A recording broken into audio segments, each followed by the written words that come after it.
game. Game? Okay, good evening. All of a sudden, formal, kala mo.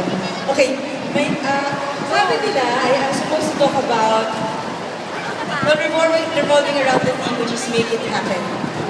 So, na-realize ko, pwede ko mag-usapan kung paano ka Ayaw yan, nagkasama yung sige. kasama ko. Yeah! Diba, make it happen. Yun talaga yun. Hashtag make it happen yun. No, of course na. May upuan. Kaya? Uy, Hindi. may upuan sa likod. Galing. Ah! Oh, I'm just kidding. Ang galing mo! Well, she can hear me. Parang hindi ko kayo nakikita pa yung kasi ito naman ang konti para may kausap ako. Kausap ko, mga brand ng payong niya. Alam mo ba nung isang araw, sabi ko sa mami ko, Mami, gusto ko ng payong, gali tayo. Tapos sabi ng mami ko, nakakatawa.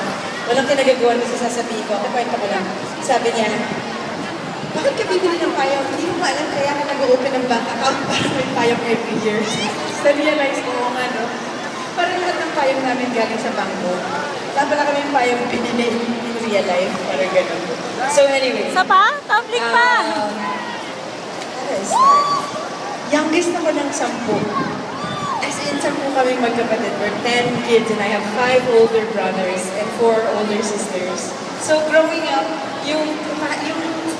ano ba yun? Eh, syempre yung mga ate ko na una sila magpakasal eh. Kasi yung mga kuya ko parang wow, ayaw magpakasal forever, never. Parang nakakapit sila lahat sa bahay namin, ayaw nila magpakasal. So growing up, dahil ako yung youngest, technically I grew up with 5 boys. So, hirap din nun kasi alaskado ka pag medyo kikay ka eh. Talagang sobrang alaskado ka. Tapos, it's just easier to be more boyish. Parang mas madali kung parang boyish ka na lang kasi it's easier. So, marami akong moments na parang gusto yata. So, well, growing up also, you realize, well, hindi naman ako